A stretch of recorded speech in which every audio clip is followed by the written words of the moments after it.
Ay mga kamitsu, subukan natin ang brake auto hold kaya maagang-maaga pa lang, tanghali na tayo gumising.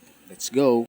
For today's video guys, tuturuan ko kayo kung paano i-activate ang brake auto hold sa ating mga expander.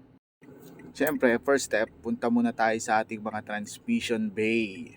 May makikita tayong button dito ng brake auto hold. Kapag pinress po natin yan, may makikita tayong white na ilaw dito sa ating mga meter cluster. Ibig sabihin, naka-standby mode na po ang ating brake auto hold.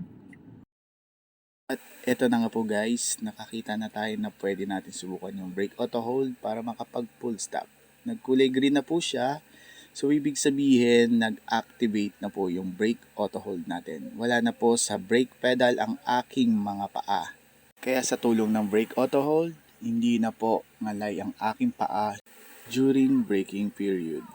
Ganun lang po kadali gamitin ang brake auto hold. Muli, ako ang inyong sales consultant, Jet Barajas sa Mitsubishi Abad Santos. Babush!